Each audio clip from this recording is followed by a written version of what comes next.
daily devotion. We're in Luke chapter 13, and we're going to start with the first verse, and it goes like this.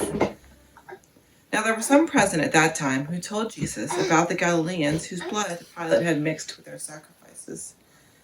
Jesus answered, "Do you think that these Galileans were worse sinners than all the other Galileans because they suffered this way? I tell you no. But unless you repent, you too will all perish.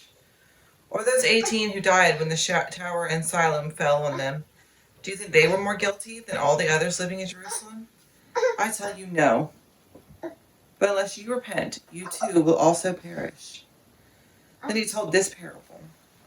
A man had a fig tree planted in his vineyard, and he went to look for the fruit on it, but did not find any.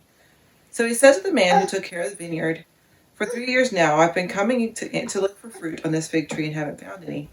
Cut it down. Why should it use up the soil?" "Sir," the man replied, "leave it alone for 1 more year, and I'll dig around it and fertilize it. If it bears fruit next year, fine. If not, then cut it down." So the parable of the fig tree, this appears in all of the Gospels in a different one way or the other, except for John. And it's one of the more challenging pictures we get in the Bible, because we don't like this Jesus. We don't feel comfortable with a Jesus who's willing to condemn people or curse people or give up on people. And that's sort of what it feels like Jesus is doing in this passage. So the first part of this passage is a story about some Galileans who were killed in different ways. The first was a group of Galileans that were killed by Pilate. Now it's probable that that they were part of some sort of rebellion that Pilate was trying to put down. Rome was not patient or kind with those kinds of things. They nipped it in the bud immediately. They didn't wait to find out if it was going to catch or bear fruit or any of those kinds of things. They just wiped it out as soon as they caught word of rebellion. It's a little bit of foreshadowing for what's going to come for Jesus. And then on the other hand was a group who were killed in a tragic accident at work. Now there's some talk amongst scholars about whether they were working on a Roman project, and so that's why the Galileans felt like they deserved to die, because they had betrayed their people. But no matter what they were working on and what caused the fall, Jesus says the same thing to both of them.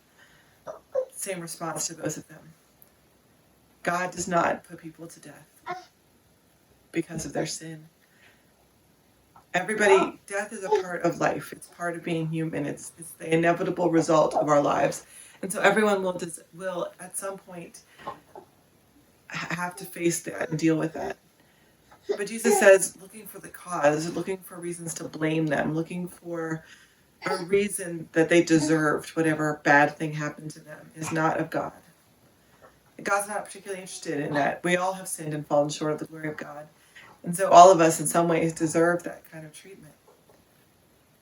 And so when we rush to judgment, when we rush to say, well, that person deserves to die. When we rush to say, well, that person deserves to die, or they got what they deserved. That's not of God. That's not something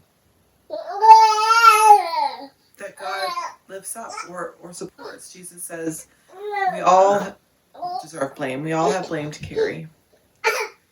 So how much time do we spend looking for someone to blame?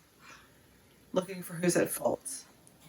How much time when bad things happen do we spend figuring out what they did wrong to make it happen?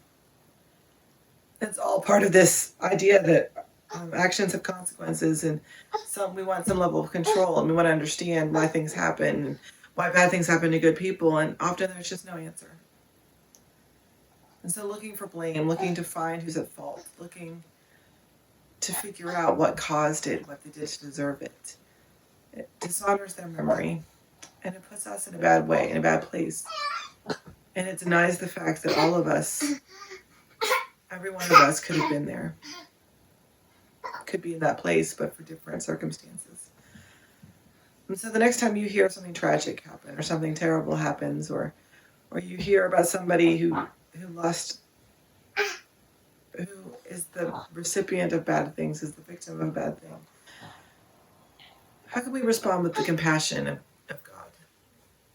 how can we respond in a way that doesn't look to figure out the cause or what they did to deserve it, but instead